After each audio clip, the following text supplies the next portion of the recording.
Welcome, everybody, to Hopeful Majority number 2. I am Manu Meal, and today's question is, why is it so hard to actually bring people together and find hope to solve problems?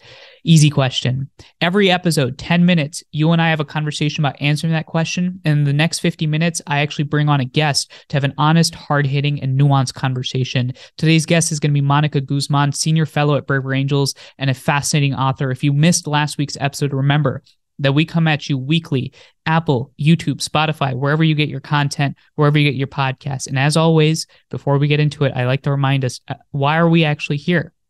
We're here for one simple reason, and that is because people like you and I are willing to put aside our politics and our labels for a higher calling. And that higher calling is what I call the American experiment, an experiment in democracy that requires us to be open-minded, to listen to each other, to care about each other, to acknowledge each other's existence, because most importantly, we've got to build nuance and fight outrage, because that's how we solve our problems. Support the show. Let's get on with it.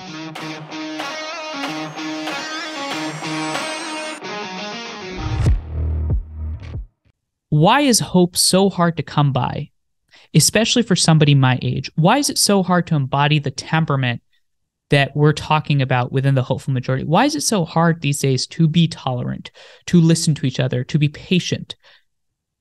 Why is it hard to be vulnerable, to give people the chance to be better?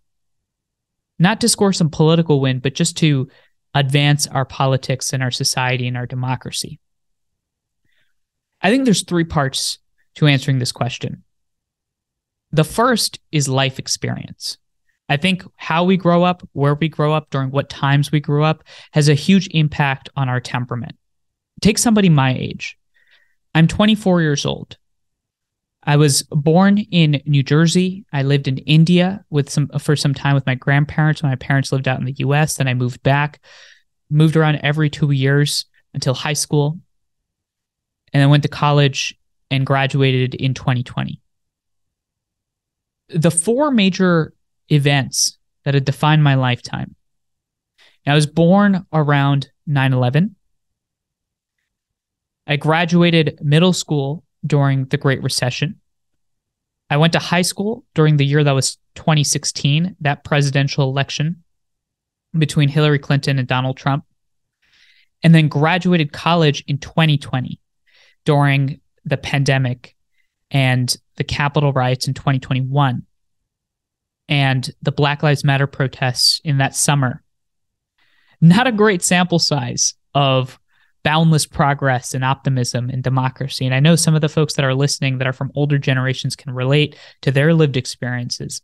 You know, we're growing up at a time of tumult, of uncertainty, where people can't trust each other, where people are losing faith in institutions, where somebody my age doesn't necessarily understand what this democracy thing is or why it actually is effective or needed, because it seems like it's not working. You know, last spring, the Harvard Institute of Politics came out with a study. It'll be linked in the description, where it cites the fact that 38% of young people are demonstrating indifference towards democracy as an institution. But that doesn't surprise me. You know, there's skepticism. If the only thing that I've seen in our politics and our democracy and our society is constant conflict and upheaval, then the first question that I would ask anybody is why? And the second question I would ask anybody is, what can we do about it?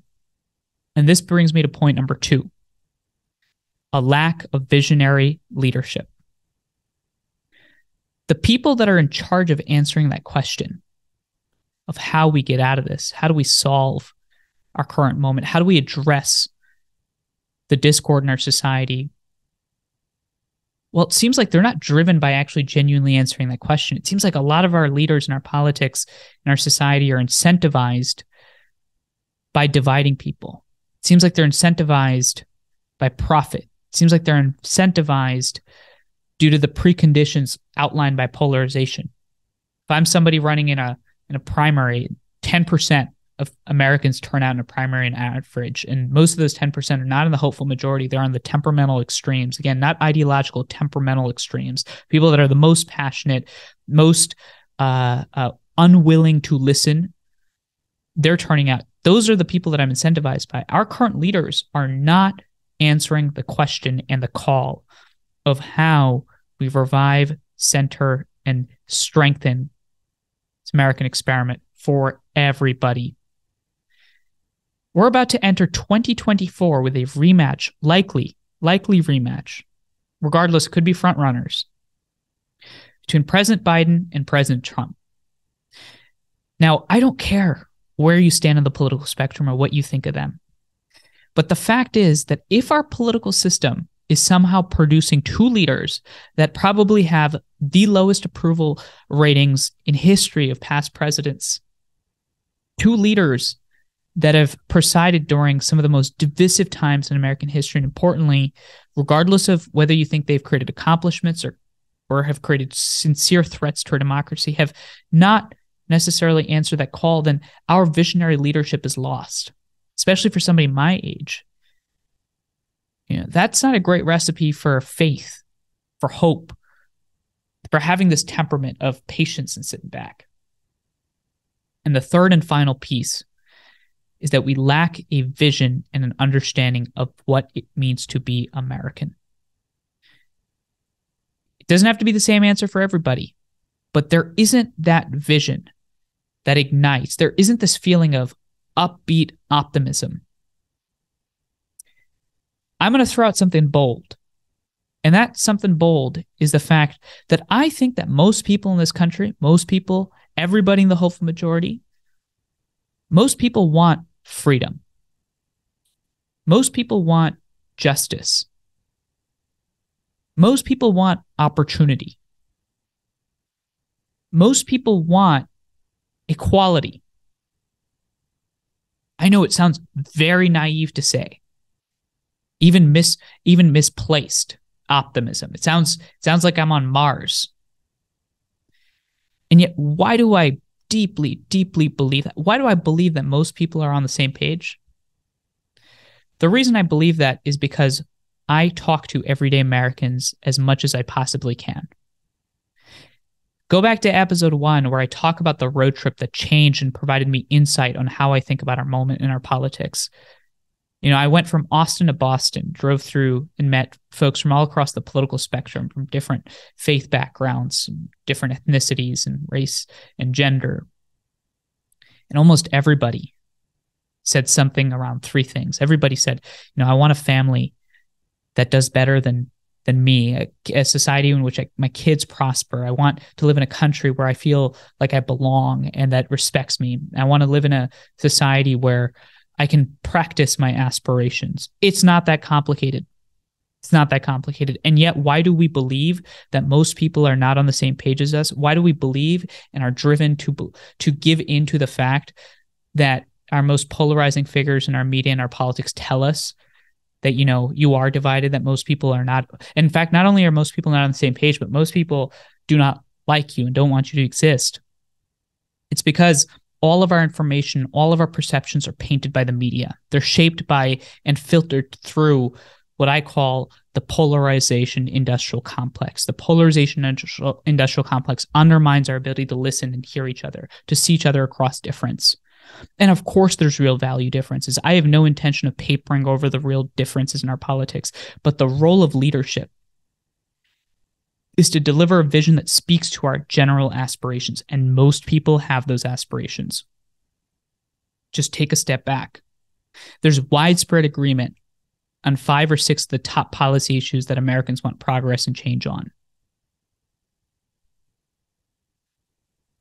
And importantly, this is why I say that the hopeful majority is not only an essential antidote, but a necessary component to the solution of helping us see past those differences to understand that most of us want a vision.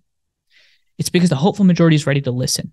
We are people that are interested in hearing each other, in caring about each other, in empathizing across difference, in giving each other a chance to be better. We're willing to put down our phones and our social media feeds and actually go out there in the community and hear and see and talk to people that might be different than us. Not for some kumbaya feel-good reason, but for the hope and aspiration that e pluribus unum, out of many, one. out of many, one. That's why the hopeful majority is a prerequisite for progress on policy issues, on material issues, in terms of advancing U.S. leadership. We need to first be able to listen and acknowledge each other. And that is why it is so difficult these days for people, especially somebody my age, to feel hopeful and feel that temperament.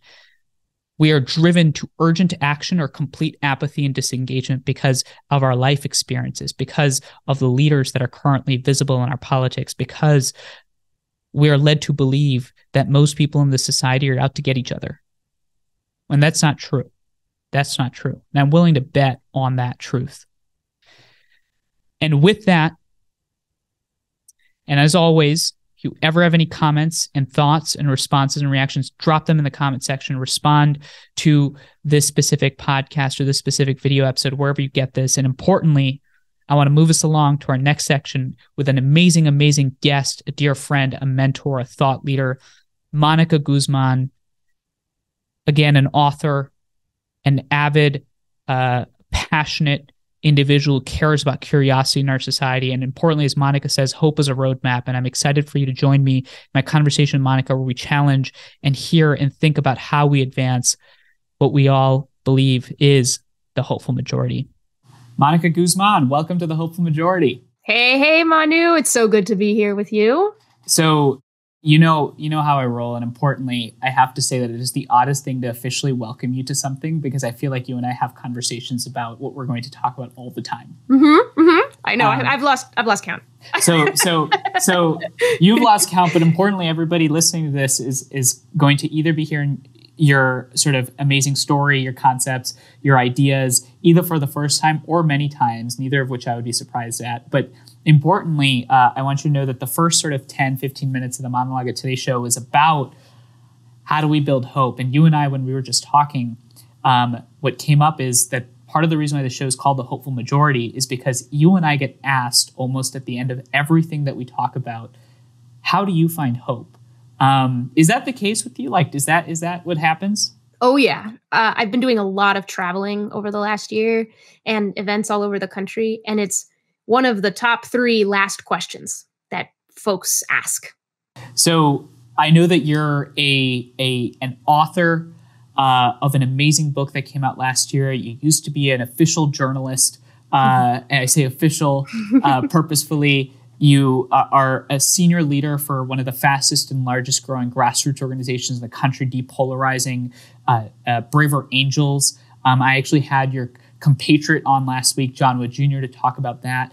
And importantly, and most importantly, you are a thought leader in this work of how we bring folks together. Is there anything else that I missed in that illustrious introduction that you want folks to know about? Because the rest of it and the entire sort of formality of it will be in the description.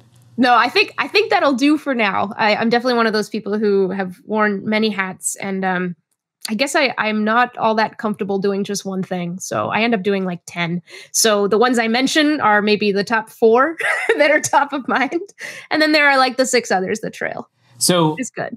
Given sort of the 10 different hats you've got, the first question I got to ask you, and it's specific to somebody like you, because I consider you a thought partner in this work deeply, is like, what got you started on specifically the work that you're doing now? Like, what is your journey? Tell us about Monica. Tell us about what makes you you. Yeah. Oof. Well, here's what's coming to mind when you ask that. One is my own personal story. I was born in Mexico and came to the States when I was about 6. Became a citizen in the year 2000, but have always felt that sort of divided sense of home. I'm Mexican, I'm American, I'm Mexican and American. I'm literally a dual citizen. And there's something about identities that don't reconcile into one side of something, I think, that are a little more drawn to the bridges that people need to build in their own lives. So John Wood Jr., you talked to him last week. He's half Black, half white. He had one parent who was a Democrat, one parent who was a Republican. And as I've noticed that in other bridge builders, I've seen it and reflected on its role in my own story, that I'm from Mexico, but I'm so from here too. And what does it mean to be an immigrant? What does it mean to have a country that you've adopted, in a sense? What does it mean to have an attachment to another country where things are so different? What does that do to the perspective you have about this society you're in today? So that's definitely come up. I talk a lot about my family because that's honestly, if it weren't for this, I would not be here. I would not be at Braver Angels. I would not be talking about a book I wrote a year ago. The fact that I come from a politically divided family of immigrants who became citizens and take very seriously our right to vote in this country, think about the contrast with Mexico all the time, but vote for two different parties. Me and my brother both vote Democrat pretty reliably. And my parents not only vote Republican, but voted twice for Trump with enthusiasm. So given the political landscape, we know that is, it's not what it used to be where, oh, you vote Republican, you vote Democrat. Now there's so many divisions within the parties, and we know that. So that part of my journey, I think, is really important. And frankly, even though I did a lot of reflecting on my family for the book itself and ended up getting a lot more personal than I initially thought I would, especially given that I'm a journalist and I take seriously the journalistic mandate to try to stay, no perfect word for it, neutral, objective. And so even just revealing my own politics in the book as a way of telling that story about my family was a challenge. But even though I did all that reflecting, I'm still reflecting on it now. I'm still thinking about it now. But the conversations my parents and I have had, but to finish the journey question, that personal story with my parents is all the arguments, all the fights that we've had about politics over all these years, how much more heated it got around the 2016 presidential election, how that really tested us, and yet how we were able to have a lot of conversations that left me, because I was the most angsty one, let's be honest. My parents were not all that freaked out by my support for Biden the way that I was freaked out about their support for Trump. But it left me in a place of understanding and illumination, where I could say that if I were them, I would have voted for Trump too, where things added up to that degree, even though it was not agreement. So I want there for now. I want to ask you something that you just said there, which is I want to hold on your family piece, because I know that that's something that a lot of us can relate on, those Thanksgiving dinners. Oh, that you must be no stranger to those. Nope. But here's what I got to ask you. You said, I wanted to see myself in the American experiment. I wanted to see myself in America. I just have to ask you, what does it mean for you to be American? What is that? What does that mean? What a great question, Manu. What an important question. It's a question that I would say folks in the hopeful majority, folks that I talk to all the time, people in this country, I think people are craving purpose. That's sort of my feeling. But I want to ask you, what does it mean to be an American to you? Yeah. And importantly, if that's still an ongoing journey. Always. I don't see how it couldn't be. And that's part of what being American means to me, is that we are all on an ongoing journey. There are no final answers in America.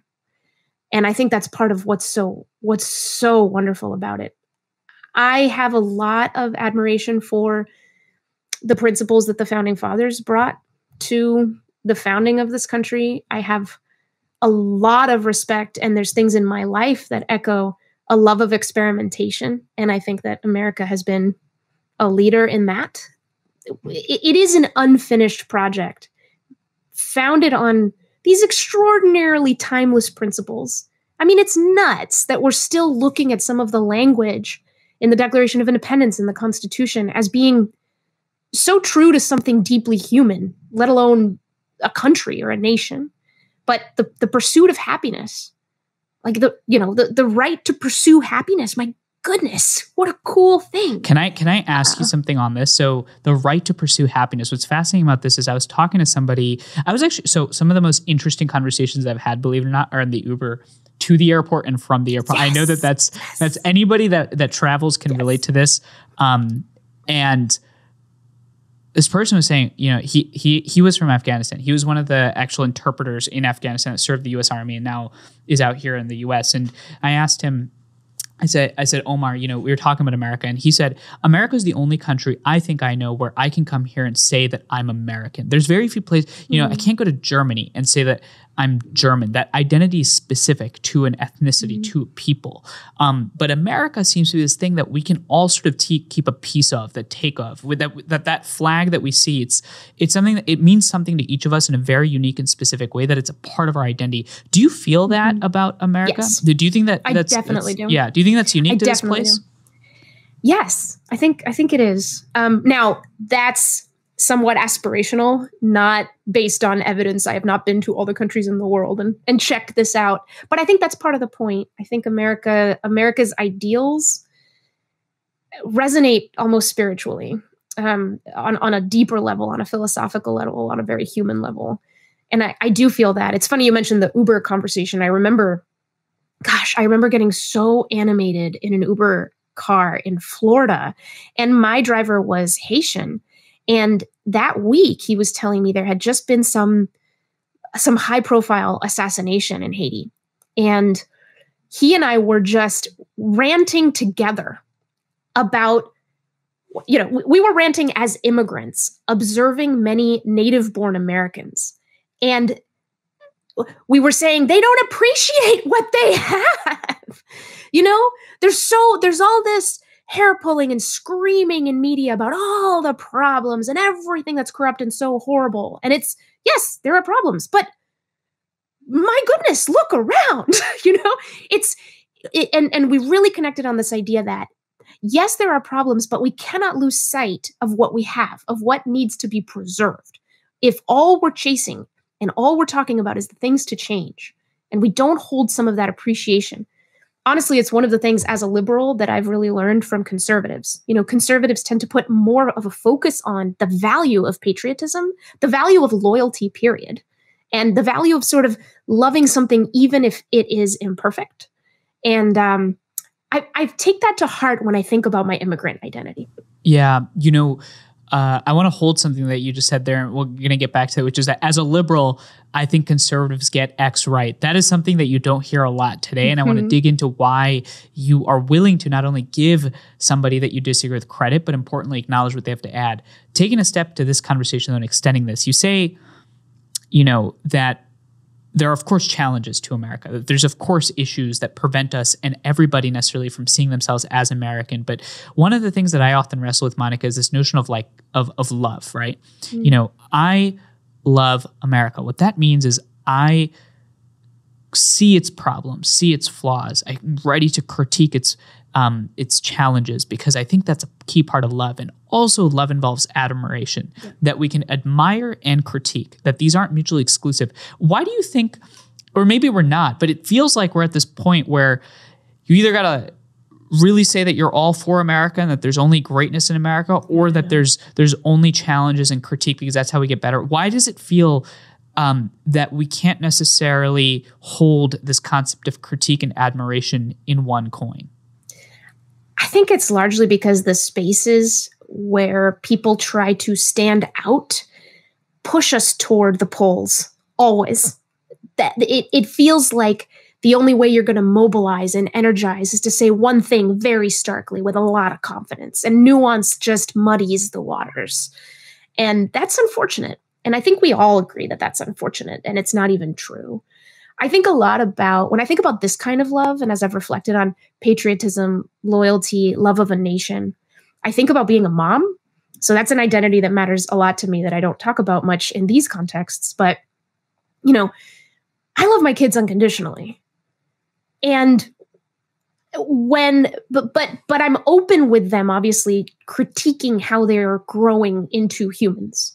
I have in parenting speak, people talk about the engineer model of parenting. Be careful with this parenting speak. My mom says that I'm nowhere close to being a parent currently. But let's go where you're going. I want to hear this. Yeah. There's the engineering model of parenting and the gardener or shepherd model of parenting. And in the engineer model, the idea is the parent gets to program the child. So if the child does something wrong, it's the parent's fault. It all reflects on the parent. You're doing so many things wrong. And the gardener model is more, look, the kid is who the kid is. And you just want to make sure that, are they in the shade when they need to be in the shade, the sun when they need to be in the sun? You're helping give them resources. And I'm more on that side of parenting. But I think that with love of nation, I worry that liberals might believe that if you love the country, that means that you're accepting them unconditionally and you cannot critique them. That you're saying that it's perfect as it is, that if you're talking about what we ought to preserve, that's all you're really saying and that all that you'll leave room for. But that's not the case at all. Parents love their kids absolutely unconditionally, but they're also helping to shepherd, garden, cultivate, and if something's wrong, then okay, let's fix it. But you, as a parent, you don't fix anything by telling your children that they're horrible. That's actually the worst thing to do. So that's where I really connect with the sense of patriotism being really important. It's like when conservatives when they think they hear liberals basically saying, everything about America sucks, they're not seeing any redemption. They're not seeing any of the kind of love and commitment that it takes to get America through its rough spots. Yeah. And one of the books you have behind you, The Soul of America by John Meacham, I think a lot about in that book specifically talks about this notion that loving, like the reason why we want our kids to do better is because we love them. Right. So we're gonna talk about some of their flaws, but not, to your point, in a way where they only see the bad, because that wrecks confidence. Now, here's what I want to ask you. And you mentioned nuance, right? Because it's like conversations like this, they require nuance. It almost feels like, and the reason why we're sitting down here for 50 minutes, people are going to listen to it, is because people don't necessarily want to operate in those sort of sound clips. Why is it so difficult for nuance to prevail at a moment like this? I mean, you've toured the country, you've gone all over the place, you've spoken at schools, at universities, at church groups, in local communities. Do you feel like there's an appetite for nuance, or what's the deal? What's the word on the street in terms of nuance? Yeah, I think it has a lot to do with the contexts and spaces where we actually speak. So in one-to-one conversations, I think nuance is always comes out on top, because or small group conversations, wherever the most people feel heard and feel like they can participate, and where the group really welcomes everybody's voice, that's when you get a great conversation. And nuance happens as a matter of course if those other things are made important. But then if you go to more mediated spaces, more digital spaces, all that falls away and you can't stand out. You can't get the visibility with nuance that you can with, what we know, attention grabbing outrage, declarative statements, a lot of confidence that we conflate with strength. I believe nuance is a lot stronger. So I think it's that. I think it has so much more to do with how the ratio leans so much more heavily toward these mediated spaces in the overall volume of our discourse. And that if we made changes just in that, we would automatically be prioritizing nuance. But we crave these psychological things. We crave affirmation, especially when we're scared, when things are tense. We crave, corroboration. We crave belonging. And it's much easier to belong to a group of people who think like us than it is to build belonging across lots of difference. But again, this is why I love being an American, because America has not given up on that. We put at the center of our DNA, oh yeah, we do have the hardest time building community out of the most diverse population you can imagine. But we're still in it. We're still pursuing it. I want to hold on this point of diversity, because you and I right now are sitting talking about our thoughts in America as two people that have had the privilege to meet so many Americans, to think about our democracy, to think about sort of the place of America in the world. And yet you're of Mexican heritage, I'm of Indian heritage. Something like this isn't normal from a country I come from, like India. Yeah.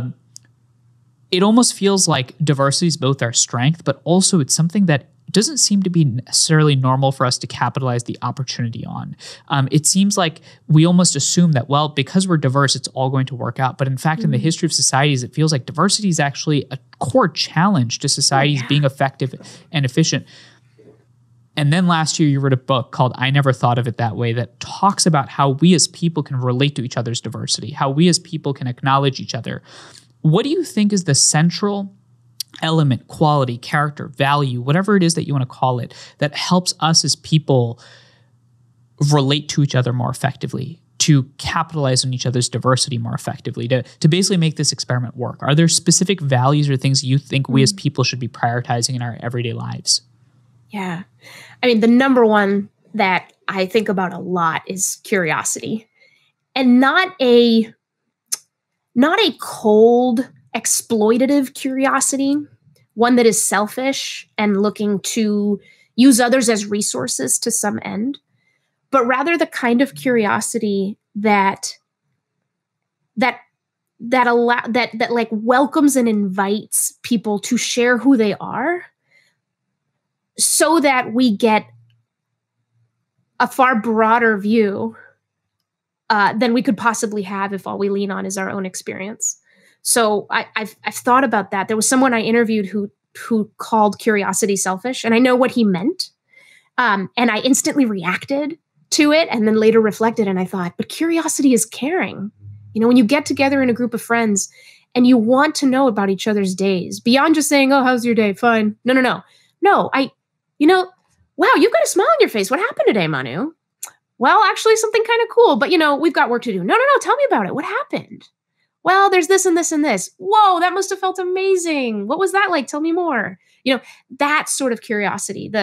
And curiosity leans on other values too. It leans on humility. It leans on empathy. It leans on openness. And it demands candor. It demands honesty. Candor is really just openness plus honesty. If people aren't honest together, then what's the point of being curious? You'll ask questions and people will stay guarded. So, but curiosity to me is the lead value to think about, because it celebrates uncertainty as a strength. Well, of course we're unsure about all these things. We're all kinds of different people, and it leans on diversity, to your point. Because, the world would be pretty boring if we were all the same. There wouldn't be that much to learn from each other if we were all the same. So curiosity makes the most of the fact that we are diverse and says, hey, this is going to be hard, y'all. This is going to be hard, and it's going to be ongoing. Let's keep asking questions of each other. Let's not assume that we have the answers without asking questions of each other. And let's not fall into the trap of becoming certain about things just so that we can feel better, just so we can soothe ourselves somewhat. We have to stay curious at a time like this, or else we're going to start closing doors that can't be closed, and something about the American experiment could wither. So curiosity is everything. It's about keeping the doors open in your mind, even at a time when you want to close them. I'm curious about your curiosity. You mentioned in the opening that your parents were a big reason for you actually caring about this and getting involved in this work. I mean, you're somebody that's extraordinarily talented. You've done so much work. There's so many different things you could go into, and yet you find yourself today sitting and talking to me. I want to ask you, what about that relationship? What about your background? What about your family motivated you, inspired you, or at least helped you find your purpose in this sort of journey to help people be more curious, be more humble? Why this? Yeah. My mind's going back to the years when we first got to the States and watching my parents have to learn a lot, have to contend with a lot of things that they didn't know, have to make friendships all over again, have to learn a whole new culture, have to explain their accents to other people, have to pick up a language with more fluency than they had needed to before. There's something about being different in whatever culture space you're in, where you have to stay open. It becomes about survival. In order to belong, in order to be understood and understand, you have to stay open, and you're going to get questions from people. So you end up maybe, and I guess I'm speaking for myself, but when I was in school, I went to a Catholic school in a small town in New Hampshire for my elementary school. And I remember there was one day when I was sitting in class, and a teacher from another class pulled me into her class just to tell everyone how to pronounce Moctezuma, the name of an Aztec leader. And I remember feeling this sort of pride. There were not a lot of other Hispanic Latino kids in my school. So the fact that I was so different meant people could learn from me. And I thought that was a real privilege.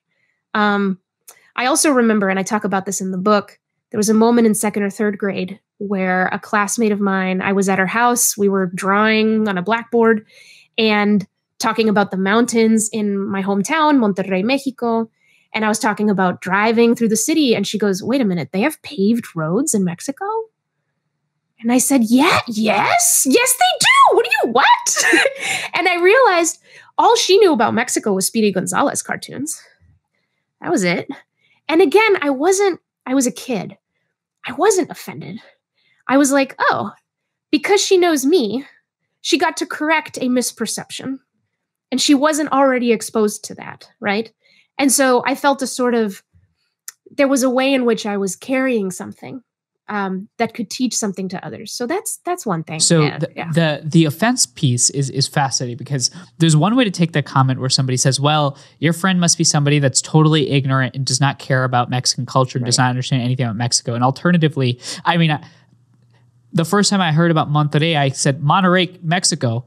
And somebody immediately said, that's not how you say it. And they could have taken offense to that, but they didn't. We have this knee-jerk reaction, almost feels like, in our society where, if I get something wrong about you, or if I get something wrong about your culture or your background, that curiosity almost is disincentivized, because me being curious might make me vulnerable to getting something wrong. Exactly. Like, how do you deal with that? Exactly. How do you help people feel what you felt, which is not offense, but let me create a space for understanding? Yeah, it helped that we were kids. We weren't, and that there wasn't social media. Were you not thinking about the perils of democracy in your 5th grade classroom? No, I was not. I was certainly surprised. I was certainly shocked. And I will say that in moments like that, it's very natural to have a feeling of, you're reminded of your difference. You're reminded that what you know is not the general knowledge. And why is that? And so you're tempted to feel like you don't belong. And I think lately there's been a lot of thought about that, right? What can we do to make sure that people feel they belong? And frankly, this is another place where I learn a lot from conservatives. The liberal mind tends to think about things systemically, which, hey, there's a lot of systemic stuff going on. So it's externalizing the burden of make me feel like I belong. Make sure the spaces I'm in make me feel like I belong. My favorite essay of all time is Self-Reliance by Ralph Waldo Emerson, back from the 1800s. And you must have read this essay in your 5th grade classroom as well. Oh my God. This was actually high school. And I burned it onto a CD and I had it in my car. And whenever I felt down, I would start listening to the audio of it.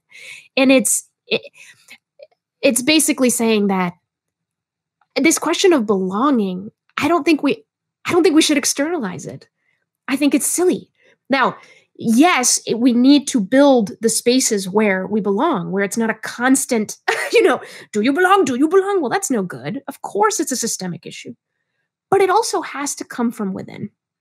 So I'll give you an example. There was a Latina woman who saw me at an event in Oregon and talked to me afterward because she was really inspired by my story and said, I'm about to start my very first job, and it's in a big marketing firm, and it's going to be all white men. And I'm terrified. I don't think they're going to listen to me. Give me some advice.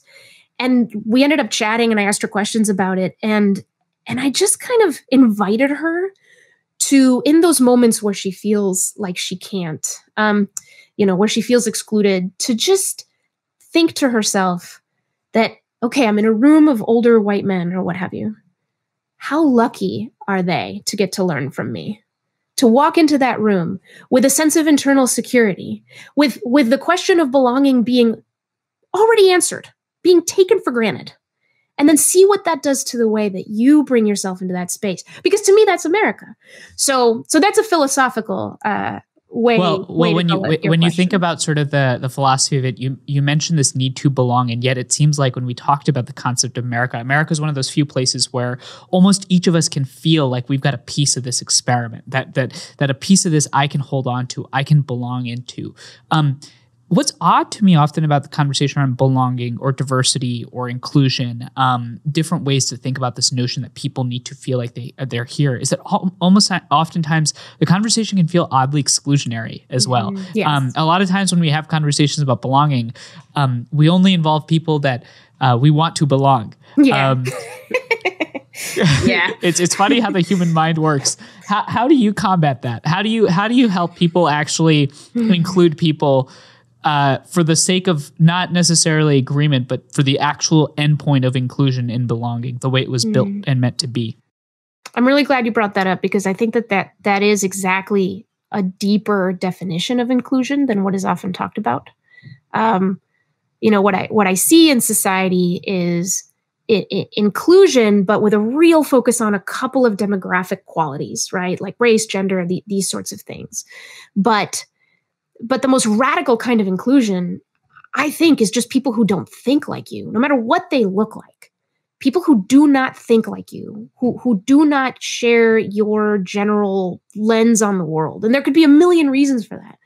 But I think that the critical step is to constantly be on the lookout for your own assumptions. And when they rear their heads, it's so frequent when you start to pay attention. How often you will just look at a person and assume something based on what they look like, based on what religion they follow, based on the fact that, you've just learned that they went to college or that they didn't go to college. What sorts of assumptions and things get downloaded into your head. But I think that keeping all of that in a kind of state of suspension and actually saying, I don't know you until I talk to you. I don't know you unless I talk to you. And this again goes from the group and the systemic down to the individual. There's something called the ecological fallacy, which is this thing that we do where, because something is true for a group of people, it will be true for every individual out of that group. And I'm telling you, that is one of the biggest tragedies, that we're applying that so often to people. We do not know each other unless we know each other. So it almost seems like there's a deeper meaning to knowing. Now, it would be odd for me as somebody that wants to build bridges across difference to not at least field the critiques of what you're saying. And so let me be devil's advocate for a second, right? Monica, I'm listening to this conversation. We need to be curious. We need to know each other. But you must be speaking from a point of privilege. There's a certain degree of privilege required for me to sit back and say, okay, you know what? You're wrong about this, but that's all right. Let me be curious with you. Let me entertain you with sort of thinking, with questions, with intrigue, with deep sense of knowing, as you're saying. How do you respond to this notion? How do you sort of respond to this idea that actually, critiquing and curiosity don't necessarily require privilege, that there are acts that can be done? What's your response to that? I mean, there's a lot to say about it. I always try to be clear that there is no universal prescription. That would be silly. There's no one script for any of these types of conversations. And there's no kind of kumbaya promised land at the end of every single engagement. So every person has to decide based on the relationship they have with the person that they're considering talking to, their own attachment to the topic at hand.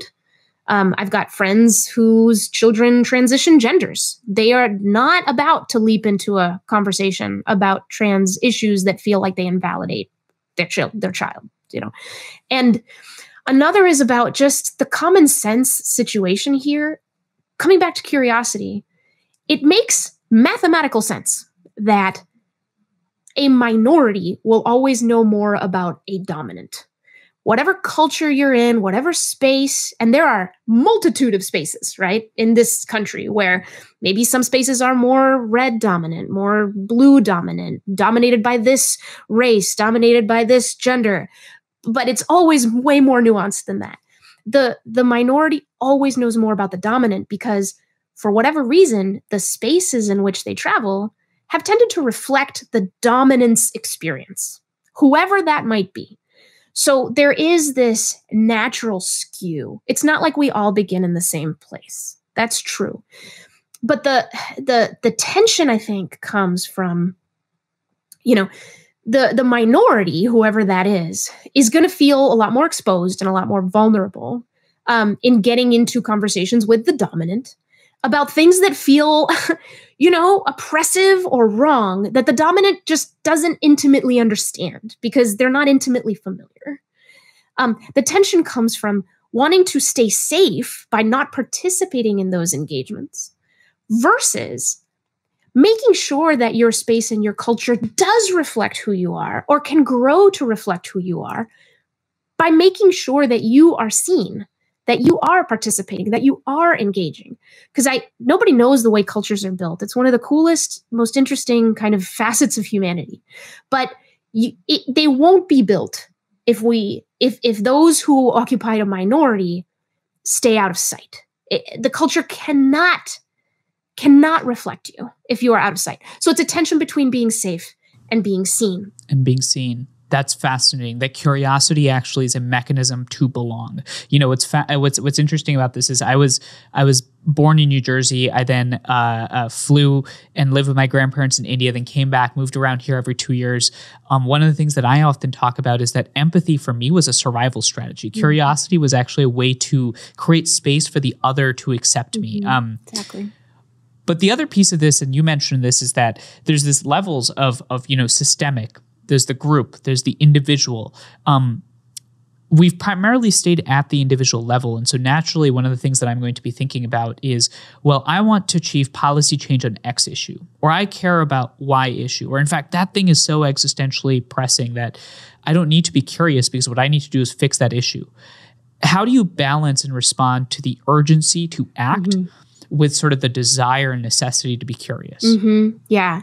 I think one thing to recognize is action and conversation are not disconnected. I hear that a lot, that they're kind of mutually exclusive, that if you're spending energy just talking, you're not also mobilizing action. But thought, how people think, determines how they act. So the act of persuasion happens in the context of conversation in a really very real way. Another thing is that doesn't have to be exclusive, mutually exclusive, is this idea that either I fight or I get curious. But to me, the best fighter is the curious fighter. It's the one who's always checking his assumptions with what's actually in the hearts and minds of people today. With any topic that matters right now, it's constantly evolving. Because again, we are a free and open American democratic society, and we're okay with the mess. That's what makes us beautiful. But it also means that you can't just write it all in a textbook, study the textbook, close the textbook, and then do your thing. You have to stay plugged in. This is one of the things I learned in my career as a journalist who became kind of known for a sort of engagement style of journalism where, look, all the people in the editorial meeting cannot possibly know what the community needs. Not by just sitting there and talking to each other. You have to have channels and habits and routines that are constantly being plugged back into the community that you serve. And so that's the same for any advocate. Any advocate needs to stay open. So don't use all your energy on that. Now, the mobilizing, the fighting, the advocacy, the protest, that is part of American democracy too. That's important. That's really important. But save some of your energy for some kind of routine check, some openness, because otherwise your world will become more narrow and you may start to believe that the reality of the debate you're having is something that isn't even real at all. You have to make sure you're questioning and challenging yourself. So you have to make sure you're questioning, you have to make sure you're challenging, that in fact, curiosity is a mechanism for change. Now, what's interesting about this is that, and I've talked to you about this, is like, part of the reason why we call the podcast The Hopeful Majority is because I think that there's a vast group of people out there that are curious, that want a world in which we can listen to each other, that want a world in which it's okay to be wrong so that I can grow, that you don't have to necessarily punish me. But the reason why I got into this entire podcasting thing, I had to buy this microphone, is because all of us are just quiet. Like the hopeful majority is quiet. Where there's this vocal minority of people out there on all sides of the political spectrum that are sort of dominating the conversation.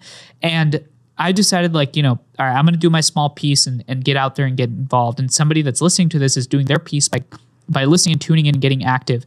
To that person that's listening, they're thinking, well, Monica seems very eloquent, very engaged. Monica's got a specific story that positions her to be a leader on this issue. What is your message to somebody that's just listening to this and is like, well, what can I do? How do I take this in my personal agency and do something in my personal life? How do I affect the individuals around me? I mean, one thing is to ask yourself a question. Who are the people that you tend to talk about, but never with? Where do your judgments of your fellow Americans seem strongest without some kind of requisite amount of engagement to check the projections and misperceptions and assumptions that are bound to arise? So that's a challenging question, but it's a question that can inspire action. If you answer that question with a certain type of person, a certain group of people, then you have a kind of target.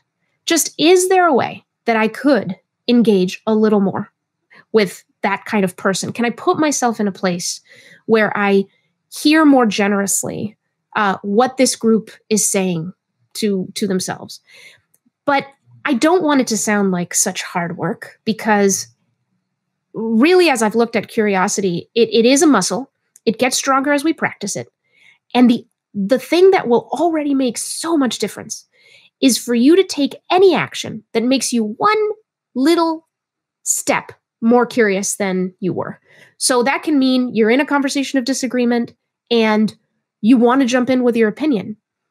Ask one more question. Ask one more curious question that's actually driven at learning about the other person, because you'll have more material upon which to get curious, and you'll be more likely to have the other person feel heard, which makes them more likely to hear you, which makes all of persuasion more effective. So even those tiny steps, you can even take a step that doesn't require any other person really there at all. The next time that you find a headline that represents some view that is popularly held, but that you disagree with, read that article, not to doom scroll, not for ammo, but with the questions in your mind: what is the strongest argument on the other side? Said generously. And then what are the deep down honest concerns that are animating this person's perspective, anger? You can even look behind the anger. Don't let anger get in your way. Let anger be data that somebody really cares about this if they're angry. Okay, what is it that they really care about? What do they want to preserve? Not just what do they hate? What do they love? Yeah. Is there ever a time to not be curious? Yeah, absolutely. I mean, when it's an individual thing. So you cannot be curious. You cannot be open in a conversation if you don't feel secure in that conversation. If for whatever reason the risk is too high, the temperature is too high and something's burning, you want the temperature to be high and for something to be cooking, right? But if something's burning, like my Instant Pot going burn, burn, burn, like you stop the Instant Pot, you open the lid, you add some liquid. You get out of the conversation. I can't believe I just used a cooking analogy for the Instant Pot. That's the way that this stuff is Instapots and curiosity. That's exactly. The title. That's the thing. This is the analogy we all need. Yeah. But that's it. That and motherhood. I have to ask you, being a mother, when you're sort of raising your children, have you thought about curiosity with respect to them, and how have you sort of thought about inculcating this as a value? Because many of the people that are going to be listening to this conversation are going to be thinking, well, curiosity, it's one for me to be curious and I can help myself be curious. How do I help others be curious? How do you approach that as a mother? Yeah, modeling. You model curiosity as much as possible. I'm not perfect at this, but I try to do it as much as possible. When my kids have a situation, they've got something going on, the best thing I can do is try to ask them questions. Ask them questions to help them work through it. There are more answers and there is more wisdom inside their little hearts than I often think, especially when I'm upset with them. But it's so much stronger, right? When people find their own responses and are encouraged to ask questions. So that's important. And then when I hear them make judgments about their classmates or whatever it is that sound quite harsh, I'll just ask questions. How did you come to believe that? Have you considered alternative explanations for this thing or that thing? And I'll watch them sort of calm down, and then their creativity come back up. So I've got one last question for you, and then I want to end with the question that we ask every single hopeful majority guest. To your surprise, there's only been one other guest, but there'll be many more after, and you're the second inaugural guest. Woo! But before that question, I got to ask you the last piece, which is a lot of this stuff to me sometimes feels like we're selling broccoli. We're selling stuff that, it's good. It's great to be curious. It's good to be curious. It's good for you. It's like the gym. Like if I worked out as much as I should be working out, I'd look much better, but I don't. It's hard. How do you make this stuff sound interesting, exciting? There's oftentimes this feeling that we're just building this bubble of, you and I and all the other people doing this work. How do you make this interesting? Mm-hmm. I think that a good conversation is one of the most delightful and engaging and fun things that we can do. And it's wacky when you think about it. You're just sitting there talking to each other. I'll never forget a conversation I had when I was studying abroad in England, and I had met these amazing other students, and we talked through the night about religion, about George W. Bush, about the war, about all these things. It was 2004, and I saw the sun come up. And I've never forgotten that feeling of like we talked all night. I know them so much better now. They know me. We've been to all of each other's weddings since. Like, we're tight. I mean, a conversation where you feel open and where you calibrate with each other to the point that suddenly you feel safe sharing way more than you thought you would. And so do they with you. It's like a mind meld. It's fun, y'all. And you don't want to do this with people who are just like you. That's beyond boring. That's so silly. And, so I mean awesome.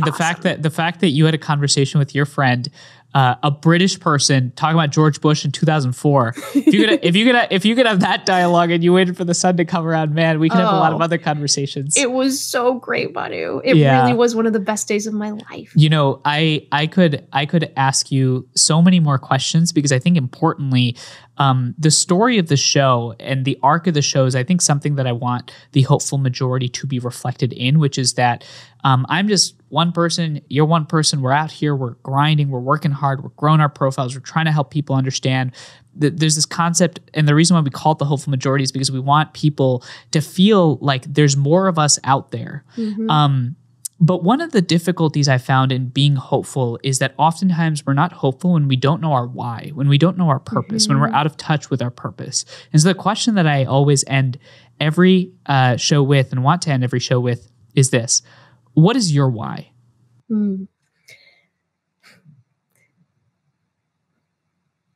My why is that I want a world that sees itself. I think a stronger world is a world that sees itself, that isn't afraid to open its eyes wider, where we're able to be honest and we're able to accept each other for who we are. Not agree, but at least begin at a point of mutual acceptance when we can then argue, and we can argue well. So a world that sees itself, where understanding is not only possible, but probable and common and fun and interesting and enriching and illuminating, right? I think that that's more than probable in America. And and I think there's easier ways to do it than we think. A world that sees itself. I hope that many of the folks listening to this, I know they see and we see ourselves in the questions and curiosities that you're asking. I think importantly, what's fascinating, the story I always remember about our exchange was when I still am young, but when we first started Bridge USA, which was our freshman year, I remember hearing about this organization called Braver Angels. And then I remember a couple years after hearing about this person named Monica Guzman. And I thought, man, Monica not only tells stories really well, but I want to know what inspired and motivated her to get involved. And I think the more and more we can ask these questions, the better it is. Any last departing messages that you would like to provide those that are listening to the Hopeful Majority? I mean, I think hope is not naive. Hope is necessary. A lot of people think hope is just the belief that everything's fine, that everything's going to be fine. No, like hope is a roadmap. Amanda Ripley wrote a great column in the Washington Post about this just recently. There's been research into hope and how required it is. We have to see the future that we know is there, and then we have to participate in it. We can't wait for institutions to figure it out as if we're not part of those institutions. We have to do it ourselves. Like start within you and then go into your circles and do not believe for a second that it's too small. Hope is a roadmap. Thank you, Monica Guzman, so much for your time as a friend, as somebody that I see as a mentor, as somebody that I see as a leader in this work, and importantly, somebody that I've learned a lot from. And more than that, if you've got any questions, any critiques from Monica, if you feel like there's something that you wanted me to ask, you let me know, because this conversation, most importantly, is about you. It's how do we get people like us to be more curious. Thank you, Monica, for your time, and thank you, everybody, for listening. Well, that's a wrap on Hopeful Majority number 2. Thank you so much for your time. Thank you to Monica Guzman. And most importantly, remember that we're building nuanced conversations and we're fighting outrage. So if you can like and subscribe on YouTube or leave a review on Apple and Spotify, it helps move our Hopeful Majority forward. And stay tuned, because next week we're coming at you again with another question. And that question is, how do we critique America and believe in America at the same time so that we can actually move our experiment forward? Jeremy Suri is going to be the guest. See you then.